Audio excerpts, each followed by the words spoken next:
để bàn to tới lụcประโยชน์bên trái. អរគុណចានកញ្ញាចិនលៀបលោកស្រីកញ្ញាជាទីគោរពនិងជាទីរាប់អានសម្រាប់ព័ត៌មានថ្នាក់ជាតិជាបន្តនេះគឺតកតងទៅនឹង6ខែឆ្នាំនេះគឺបសសផ្ដល់ប្រាក់សធន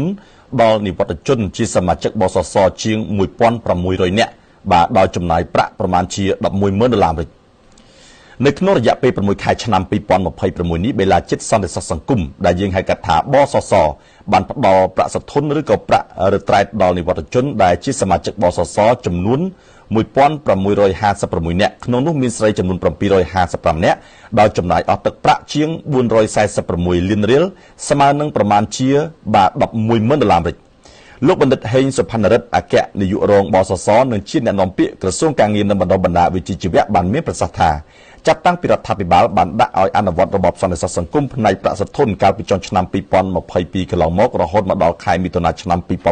2026គឺបានផ្ដល់តាវកាលិករបបសន្តិសុខសង្គមផ្នែកប្រាក់សធនសរុបចំនួន 9,209 នាក់ក្នុងនោះមានស្រីចំនួន 3,869 នាក់ដោយចំណាយអស់ទឹកប្រាក់ជិត 31,000 រៀលស្មើនឹងប្រមាណជា $7.7 លានអាមេរិកបានរួមចំណែកធានាសន្តិសុខនិងស្ថិរភាពប្រាក់ចំណូលនៅពេលដែលសមាជិកបសសចូលនិវត្តន៍ដោយមន្ត្រីរាជការដែរព្រមទាំងផ្ដល់របបថែទាំសុខភាពបាទដល់សត្វនិកដែលជាសមាជិកបសសនៅពេលចាស់ទៅនោះ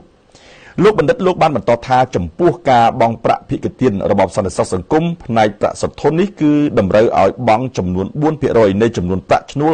របស់កម្មករនិយោជិតនៅក្នុងនោះសមាជិកនៅក្នុងនោះបាននិយោជកគឺត្រូវបង់ចំនួន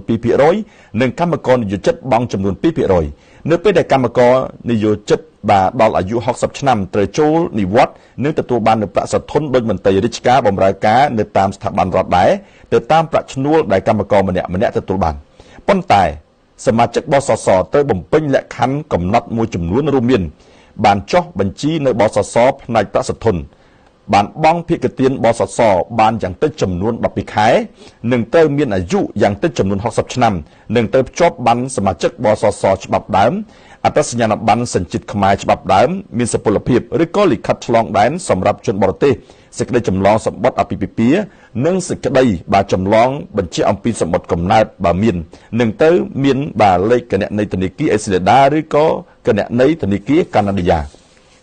គូបញ្ជាក់ថារហូតមកដល់ពេលនេះរាជរដ្ឋាភិបាលកម្ពុជាបានអនុវត្តរបបសន្តិសុខសង្គមចំនួន 3 បាទរួមមានទី 1 របបសន្តិសុខសង្គមផ្នែកហានិភ័យការងារទី 2 របបសន្តិសុខសង្គមផ្នែកថែទាំសុខភាពនិងទី 3 របបសន្តិសុខសង្គមផ្នែកប្រាក់សធនផងដែរបាទ